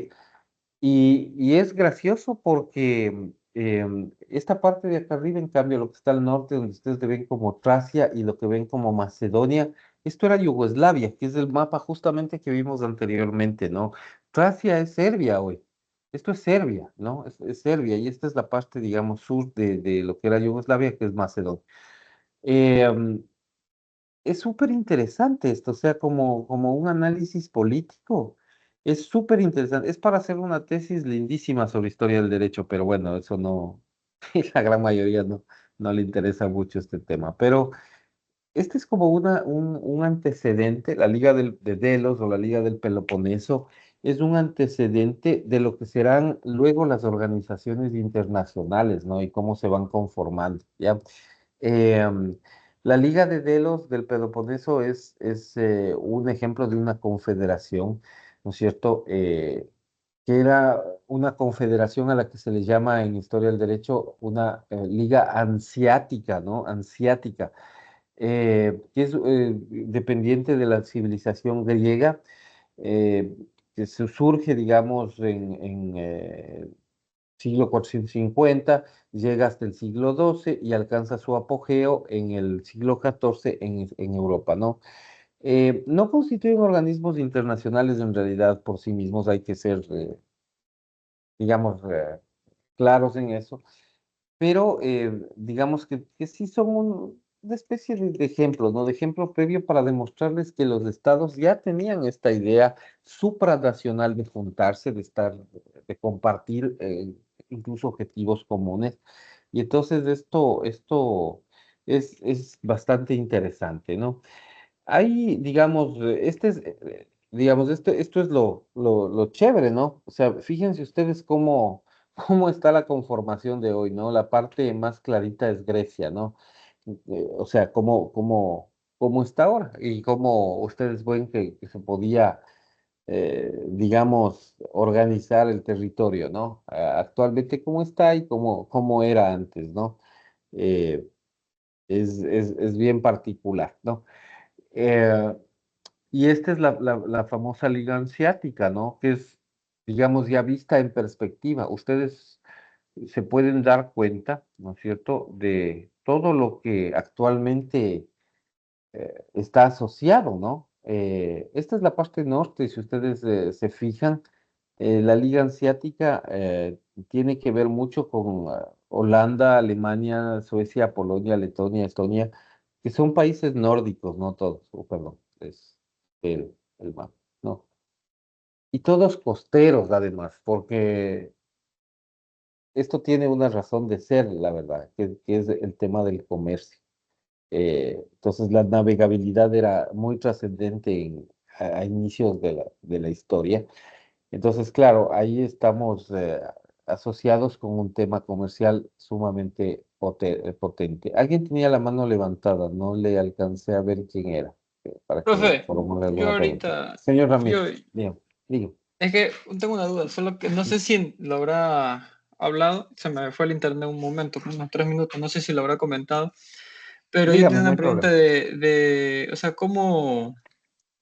¿qué factores o cuáles fueron las consecuencias que llevaron como al declive y a la disolución de esta liga, de la Liga de Delos? La caída del imperio griego. La caída del imperio griego es lo que le termina deshaciendo, digamos, no solo a la Liga de Delos, digamos que a toda la estructura del Peloponeso, eh, sino en realidad, digamos, a todo el imperio griego. Es que si usted se da cuenta, toda esta parte que termina, digamos, es Europa, ¿no? Hoy en día, pero toda esta zona norte termina luego cayendo ante el Imperio Romano, ¿no? O sea, el Imperio Romano toma posesión de todo esto, incluido la parte digamos, la parte costera de lo que era considerado parte de Grecia, ¿no? De hecho, digamos que los romanos toman todo el poder sobre toda esta zona de Grecia y sobre toda la parte, digamos, oriental de Europa, que sería toda esta zona, ¿no? Con Bulgaria, Macedonia, o sea, toda esta zona son tomadas por los romanos. O sea, ¿por qué se cae esta liga? ¿Por qué deja de tener influencia los griegos sobre esto? Es porque efectivamente les arrasa el imperio romano, ¿no? Y después, ustedes saben lo que pasa, ¿no? El imperio otomano le arrasa a a los romanos, entran los persas, de hecho nosotros nosotros mismos como ecuatorianos por ahí tenemos alguna raíz persa, porque evidentemente procedemos de la mezcla con los españoles, y los españoles que ya vinieron acá eran españoles que ya estaban mezclados con los moros, entonces algo de imperio persa, incluso algo de persas, digamos, seguramente corre por la sangre de toditos nosotros. eh, y está ahí, ¿no? Pero eso espero que, no sé si le contesta a su pregunta, señor Ramírez. Sí, profe. Chévere. Gracias. Señorita Reynoso, por favor, dígame. Profe, es que me generó curiosidad saber si es que esta Liga de Delos pues ya tenía tipo alguna regulación o si también no solamente se demuestra como una forma de organización internacional, sino también una como regulación al respecto y si existe algún documento o alguna fuente histórica que pues, nos deje esta Liga de Delos. Sabe que no existe un documento constitutivo. ¿Por qué? Y esto es bien interesante. La Liga de Delos es uno de los ejemplos que normalmente se citan como una forma organizativa derivada de la costumbre. Claro, en esos años no pesaba tanto lo escrito, y ellos en realidad no es que tenían una regulación. La pesquisa internacional es una cosa bien interesante. Lo que pasa es que, como les decía algún rato, lamentablemente a este curso le quitaron, eh, tenía dos niveles de este curso originalmente en la Católica. Entonces, como nos dejaron con uno, se hace como cortito, no hay cómo ver todo esto, pero digamos, para mí es muy interesante desde lo académico analizar esto. Ese es un ejemplo clásico de lo que es el derecho consuetudinario. Entonces, su pregunta es súper valiosa porque su pregunta me permite además poner sobre la mesa qué es lo que debe entenderse por derecho consuetudinario. Entonces, es básicamente un acuerdo. O sea, póngase usted a pensar que, digamos, que usted transportese, digamos, imaginariamente ese tiempo. Supóngase que usted es la emperadora de alguno de los estados aliados. Vamos a suponer que sea Ática, ¿no? Ática, en Atenas, ¿ya? Y digamos, otro de nosotros, digamos, yo voy a ser el emperador de Tesalia. Conversamos los dos y decimos, ¿sabes qué? Nosotros lo que necesitamos les tenemos a los persas cerca, ¿no? Les tenemos a los romanos por el otro lado.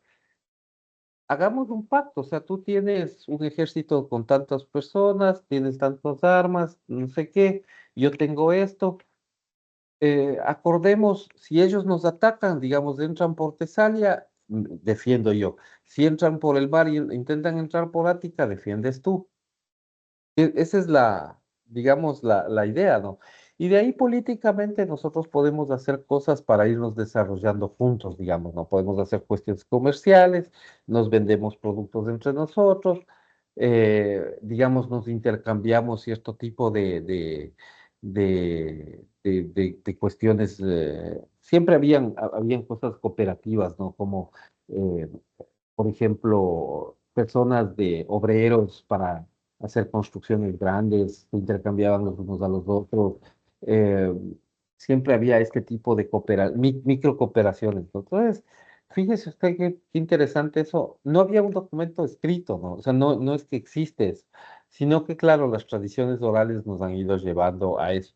Ahora, sí hay, como ellos sí mantenían una tradición, a diferencia de nuestros países latinos, digamos, y a diferencia del Ecuador, donde aquí ha primado mucho la tradición oral, que digamos, lo que nosotros sabemos de los incas y de los quituscaras o de las culturas manteñas, por ejemplo, en Esmeraldas, todo lo que es, o sea, todo eso ha sido tradición oral, porque nosotros hemos tenido esa cultura, o sea, hablamos más de lo que escribimos, digamos, es la cultura nuestra latina, es así, habla mucho y escribe poco, y eso creo que pasa hasta hoy, pero bueno, esa es nuestra cultura. Ellos allá no, ellos escribían, y entonces sí hay documentos, pero no acuerdos entre ellos, sino hay documentos en los que se relata, digamos, cómo iban haciéndose los acuerdos, hay opiniones, hay cosas de los unos de los otros, o sea, visiones desde diferentes estados, visiones desde diferentes ópticas. Es bien interesante eso. Entonces, es justamente la demostración más palpable de cómo podía operar la costumbre internacional y cómo se fue enraizando en realidad.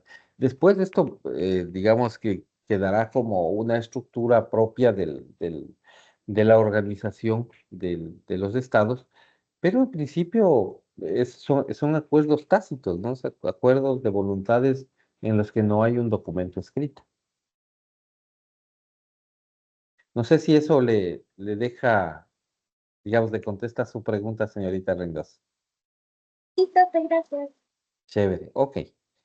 Bueno, entonces estábamos viendo esto, ¿no? De la Liga Hanseática, que es la otra, ¿no? Que esta es la parte norte de Europa, ¿no? La parte de los pueblos escandinavos están aquí, ¿no? Ellos también tenían pues su forma organizativa, también una forma organizativa, digamos, comercial, una forma organizativa militar, ¿no? Y digamos que ellos sí, estaban organizados, tenían todos sus estructuras, principalmente comerciales, ¿no? Porque para ellos en estas zonas frías era importante intercambiar sobre todo temas de alimentos y ropa, ¿no? Era muy importante por sus condiciones eh, climáticas sobre todo, ¿no? Y aquí están las rutas comerciales, o sea, fíjense ustedes, esto, digamos, esto que nosotros vemos de la Liga Hanseática, um, es bien interesante porque si ustedes ven digamos, todas las ciudades por las que han pasado, son puertos comerciales actualmente. O sea, todos son puertos comerciales, ¿no? Eh, Está, por ejemplo, Londres, está Brujas. Colin, que es un poco más metido, no tiene mucho espacio. Pero, por ejemplo, está Hamburgo, está Lübeck, ¿no? Que es la Alemania, está Danzig, esta Riga, que hasta hoy en día son puestos súper trascendentes en temas comerciales en esa zona, ¿no? Y vean ustedes, o sea, justamente digamos que no es que esté en el centro, ¿no? Porque el centro estaría probablemente en el mar, ¿no? En el mar del Norte, en el mar Báltico, pero Lübeck está casi en el centro, ¿no? Como para tener un control más o menos adecuado de todo lo que era el movimiento de la Liga Hanseática, ¿no? Y esto es, digamos, esta es la estructura de la Liga Hanseática, ¿no? Como ustedes pueden ver, ¿sí? Está Alemania, está en esta zona, está Polonia, ¿no es cierto? Estas partes que ya son, digamos, Letonia y Lituania, que eran parte de Rusia también, ¿no? Y Estonia, esta parte es lindísimo esto, ¿no? Para comercial, ¿no? Todo el mar Báltico, ¿no? Y una parte del mar del norte, digamos, desde que vienen de Países Bajos, ¿no? De Holanda, que ya no les gusta ahora que les digan Holanda, pero digamos que nosotros les conocemos así, ¿no? Y desde, digamos, un poco Londres, desde el Reino Unido, ¿no? Un poco más adelante. Bueno. Y esta es, digamos, otro de los ejemplos, es la Liga Santa, ¿no? Esta es una confederación de países europeos, católicos, ¿no? Cristianos, ¿no? Digamos, em, esta tenía una orientación, o sea, fíjense que es bien, las razones humanas son muy, digamos, muy predecibles, ¿no? La primera, ¿no es cierto? La Liga de Delos es una unión militar política, ¿no? Es una unión básicamente para cuestiones militares, para defenderse, porque ya les veían venir a los persas, ya les veían venir a los romanos, entonces había que como defenderse. Luego tenemos la Liga Hanseática, que es una cuestión súper comercial, ¿no? Para intercambiar. Y aquí tenemos el otro caso, que es el otro gran motor de la historia universal, que es la religión.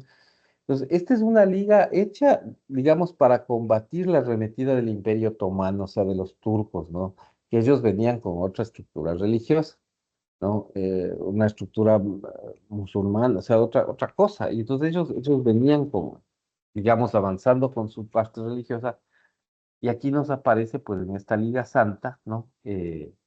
Dirigida desde, digamos, en ese momento desde la estructura católica, ¿no es cierto? Y desde el Sacrosanto Imperio Romano, ¿no es cierto? Romano-germano, para, digamos, contener un poco a los otomanos que ya se les venían encima.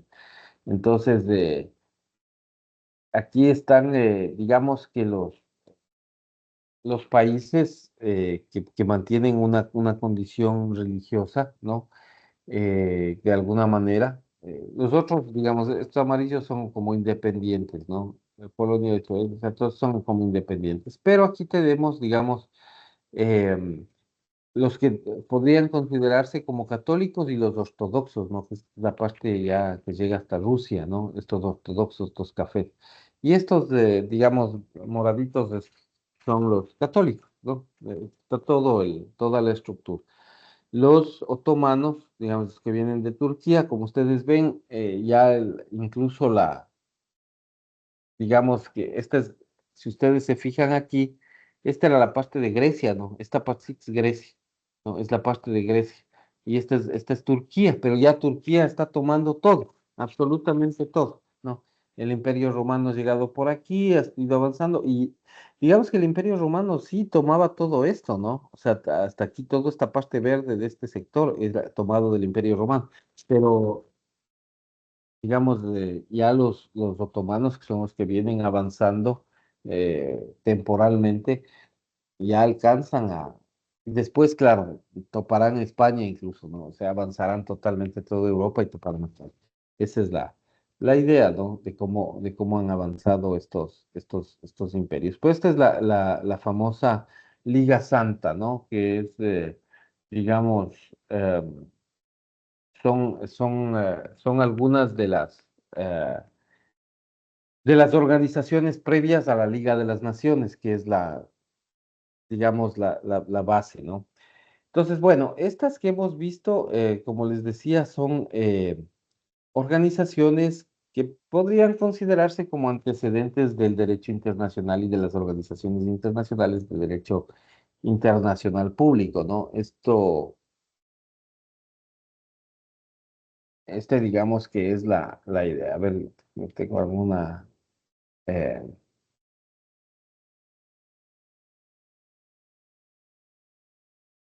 eso, muy bien. Bueno, estos son los antecedentes, ¿no? Digamos que como para cerrar este tema de antecedentes, ¿no? Digamos que, a ver, alguien me parece que alguien tenía algo que decir. Computadora, loquito. Señorita Yungan, ¿Qué me toca? No me toque. señorita Yungan, ¿tenía algo que decir? No. Bueno, ok, bueno. Entonces, a la Confederación de Santidad, ¿no es cierto?, de 1851, se suma el tema del telégrafo europeo, el Servicio Meteorológico francés, la Unión Telegráfica Internacional, la Unión Postal Universal, la Unión Internacional de Pesos y Medidas y la Organización Meteorológica Internacional. Estas son ya, digamos, son ya esfuerzos reconocidos, ¿no? De instituciones internacionales que bueno, han tenido algún nivel de injerencia. No les voy a poner aquí para que ustedes tengan una idea de cuáles serían estas organizaciones, ¿no? Con las fechas.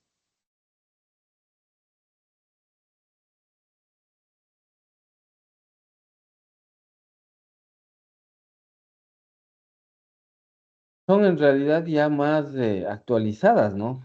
casi todas estas. Han sido las primeras, digamos, organizaciones que de alguna manera han estado vigentes, ¿no? Son de las más importantes, ¿no? Instituciones se pueden nombrar, ¿ya?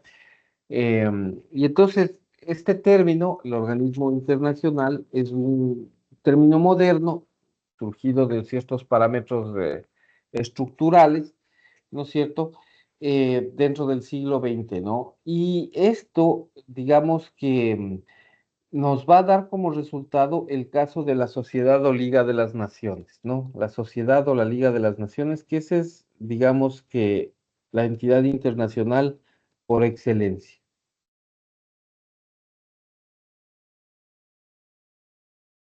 Este es digamos que este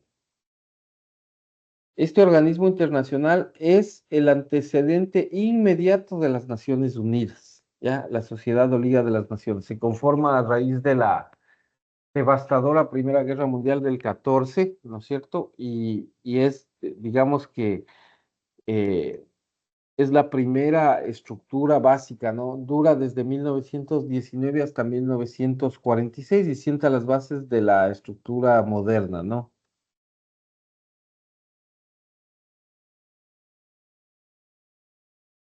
Son la base de la estructura moderna, la Liga de las Naciones, ¿ya? Básicamente plantean los motivos principales de la organización internacional, para qué sirve y cómo se utiliza, ¿no?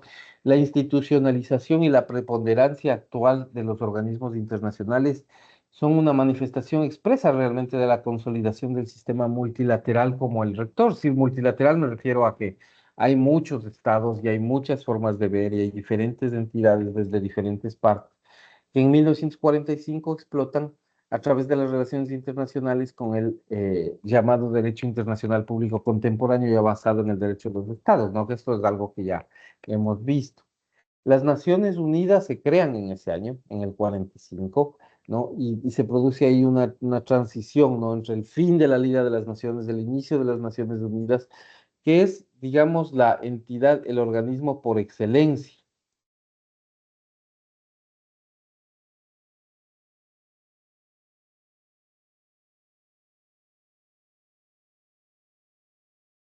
De 1945, ¿no?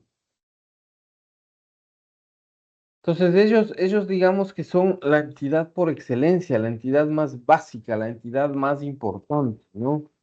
Que está derivado de este precedente de la Sociedad de las Naciones y está antecedida por una serie de conferencias políticas que se celebraron durante el desarrollo de la Segunda Guerra Mundial, ¿no? En las que se va preveyendo la necesidad imperante de establecer un organismo internacional que responda a las necesidades de la sociedad internacional, ¿no es cierto? Y entonces hay varias reuniones, solo les menciono, no les voy a colocar, pero digamos, para que tengan una idea desde cuándo se hablaba de esta Organización de Naciones Unidas, está la reunión o conferencia de Moscú del 43, de 1943, la de Washington, que es la famosa conferencia conocida como Dumbarton Oaks, ¿no?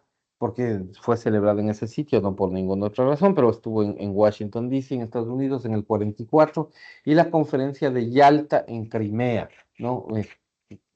La Unión Soviética en ese tiempo, en 1945, ¿no? Antes de que, digamos, se declare como país independiente y luego, claro, venga todo el problema del 2014 con Rusia, ¿no? Estamos hablando de 1945, ustedes se van fijando. Ahora, al final, todo este proceso de creación de entidades y sobre todo de la creación de la Organización de las Naciones Unidas, ¿no es cierto? Todo ese proceso, ¿no es cierto?, se da o explota en 1945 con la suscripción de la famosa Carta de San Francisco, ¿no es cierto?, cuyo propósito era mantener la paz y seguridad internacionales, ¿ya? Entonces, la Carta de San Francisco es la que le da nacimiento. Esta es también de 1945, obviamente en ese momento es que nace la Organización de las Naciones Unidas. Y aquí los objetivos que buscaba eran dos, básicamente: paz y seguridad. Esos son digamos que los elementos básicos, los propósitos, las metas, los objetivos básicos que se perseguían frente a la creación de la Organización de las Naciones Unidas, ¿no? Que es muy, digamos, es bastante obvio de por qué se perseguía este tipo de- de objetivos, ¿no? Veníamos de la guerra, es evidente, íbamos a tratar de buscar la paz, la guerra nos había costado un montón para todos, muchos muertos, muchas pérdidas económicas, muchas empresas quebradas. Era evidente que lo que se buscaba era, digamos, la paz y la seguridad, ¿no? Em, pero claro, hay otras, digamos, no sé si secundarias, objetivos secundarios, no sé si secundarios, pero sí que no tenían la trascendencia de la paz y seguridad, ¿no? Por ejemplo, fomentar las relaciones de amistad entre países o cooperar internacionalmente en la solución de problemas internacionales o servir de centro digamos, para armonizar los esfuerzos, eh, digamos, de las naciones por alcanzar propósitos comunes, ¿no? Entonces, así es como nacen las Naciones Unidas. Y luego, de las Naciones Unidas viene, pues, ya todo, de esa estructura de las Naciones Unidas empiezan a conformar todas estas entidades que ahora les conocemos como parte del sistema de las Naciones Unidas y que digamos, han sido trascendentes, ¿no? Para digamos, nuestro desarrollo cultural, económico, etcétera, ¿no? Y están algunas de estas organizaciones, ya les voy a poner para que ustedes tengan, digamos, más o menos tengan una idea de cómo ha ido funcionando, ¿no? A ver, les voy a poner aquí, ya a modo de ejemplo. Entonces, aquí está el Fondo Monetario Internacional, el Banco Mundial. Este es que les pongo, digamos, aquí en esta sección. Este es el Banco Mundial, ¿no? Pero ese es el nombre real, el nombre completo, ¿no? Pero es el famoso Banco Mundial, ¿no? La Organización de Aviación Civil, ¿no? Que se ha sido trascendente para el tema sobre todo de transporte aéreo. La UNESCO, bonito.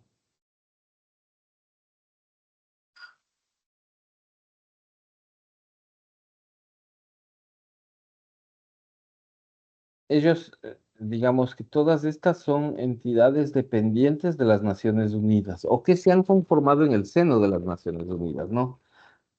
La FAO, esta es de 1945, la FAO.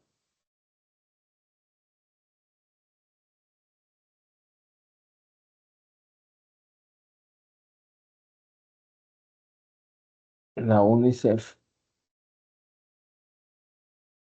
y la OMS.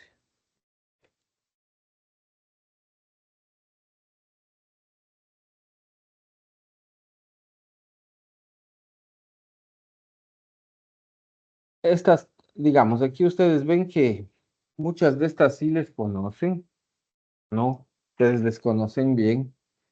eh,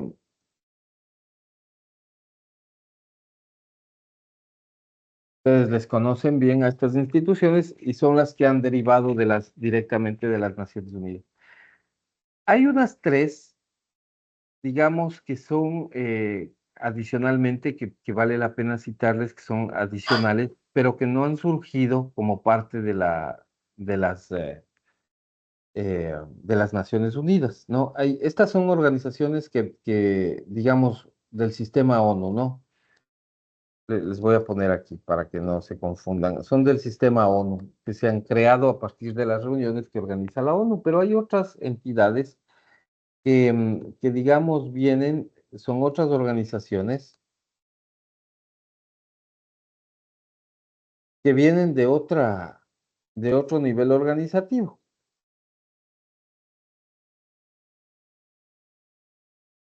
¿ya? Y estas son tres, estas otras organizaciones son tres.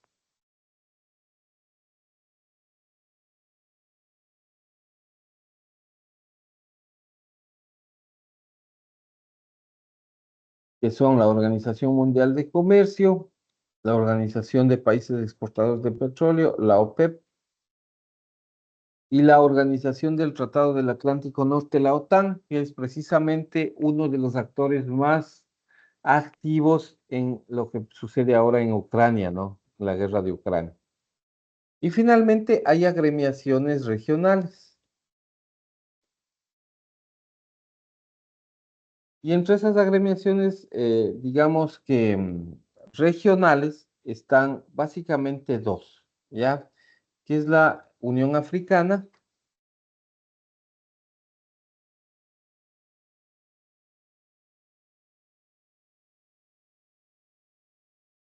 y la Organización de Estados Americanos.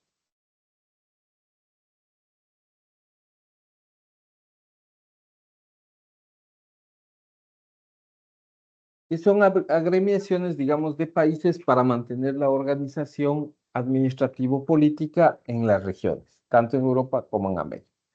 Y que han logrado cierta, digamos, cierto reconocimiento a nivel internacional. Bueno, esa es la estructura, esas son las principales ejemplos de organizaciones, del sistema ONU, de fuera del sistema ONU, de organizaciones regionales. Eso es lo que básicamente opera. Y esos son los otros actores, además de los estados, en materia de derecho internacional. Por ahí hay otros autores que integran incluso a las personas naturales como digamos, sujetos de derecho internacional, pero nosotros no vamos a ver eso porque ya es muy complejo, digamos, el análisis en términos de, primero de tiempo, porque ya no tenemos mucho tiempo para alcanzar a ver eso, pero también porque es un tema muy discutible, ¿no? Es bastante discutible y digamos que solo la Corte Interamericana de Derechos Humanos por el momento admite la participación de personas naturales, el resto ninguna más todavía, así que como que todavía nos falta un poco para aterrizar en esa concepción. Me decía, alguien me decía algo, ¿no? Señor Medina, dice, la OTAN es más una alianza militar. Sí, sí, es más una alianza de carácter militar, sí. Digamos, no le quitaría yo el carácter de militar, en eso tiene razón, pero por ahí tiene también un contenido geopolítico importante. Eh, Porque ellos hacen acuerdos comerciales incluso a la luz de la OTAN. Entonces, no es digamos que sí es una cuestión militar, pero también tiene una cuestión geopolítica, ¿no? Que es importante. Ese es el tema, muy bien. Preguntas, por favor. ¿O está todo claro? Todo está clarísimo. Señorita Reynoso, ¿qué dice? ¿Está claro? Justo le quería hacer una pregunta.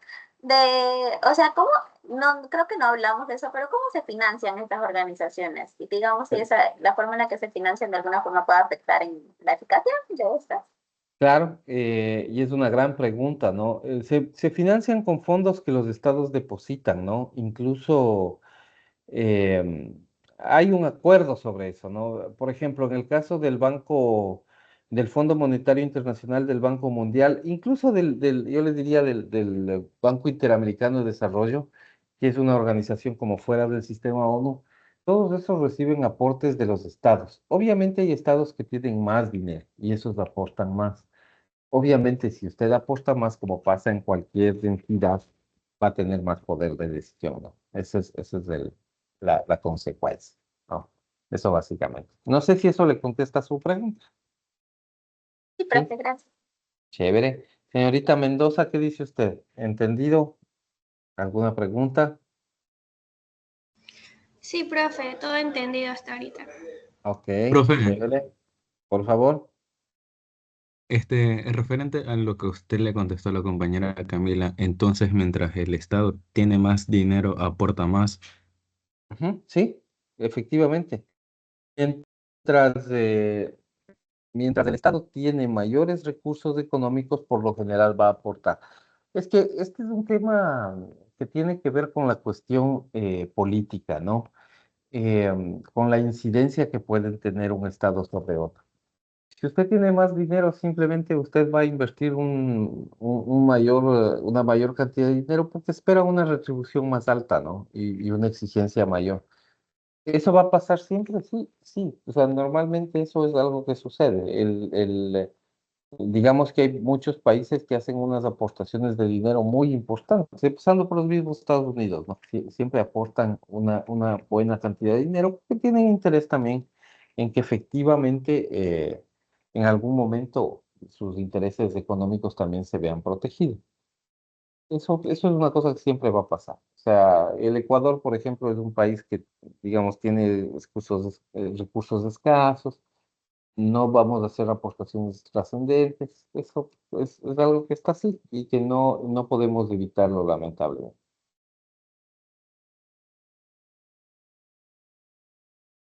Así que, bueno, no sé si eso le contesta su pregunta.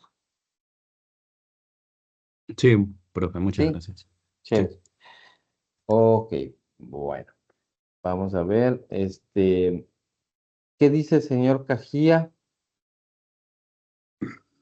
Está entendido, profe. ¿Entendido? Sí. Muy bien. Señor Mera, ¿qué dice usted? ¿Está claro? ¿Tiene preguntas?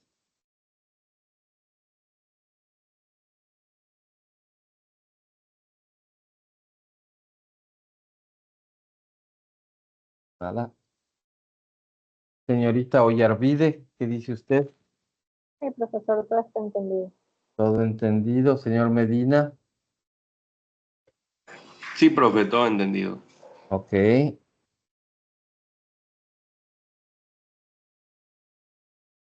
Correcto. Señor Luna, ¿qué dice usted? No tengo preguntas, profesor. Sin preguntas, chévere. Ok, señor Luna. Señor Sánchez, ¿qué dice usted? ¿Entendido? ¿Alguna preguntita? Sí, doctor. Chévere. Listo. ¿Tiene preguntas o sí está entendido? O más bien dicho, no tiene preguntas. No, no tengo preguntas, profe. Ok, chévere. Señorita Vera, ¿qué dice usted? No, profe, no tengo preguntas. Ok. Señorita Rivas, ¿preguntas? No, profe, no tengo preguntas. No tiene preguntas. Señor Escandón, No, profesor, todo está muy claro. todo claro, chévere. Muy bien. Ya. Señorita Angulo, Todo claro, profesor. todo claro. Muy bien. Bueno, ahí nos vamos a quedar. Está terminado, digamos, lo que tenía para contarles hoy. Bueno, si no hay más preguntas, nos vemos la próxima semana. Las personas que no han terminado de rendir su examen, ríndanlo, por favor, no se queden con ese examen ahí abierto. Eh, los puntos siempre son necesarios, así que por favor, hagámoslo. Y nos vemos el próximo día martes en nuestro examen final, ¿no? Que tengan un buen resto de semana, que les vaya bien. Chao, profe. Que pasen Chao, bien, chao, profe. chao, cuídense, chao, pasen bien. Sí, la profe. Cuídese.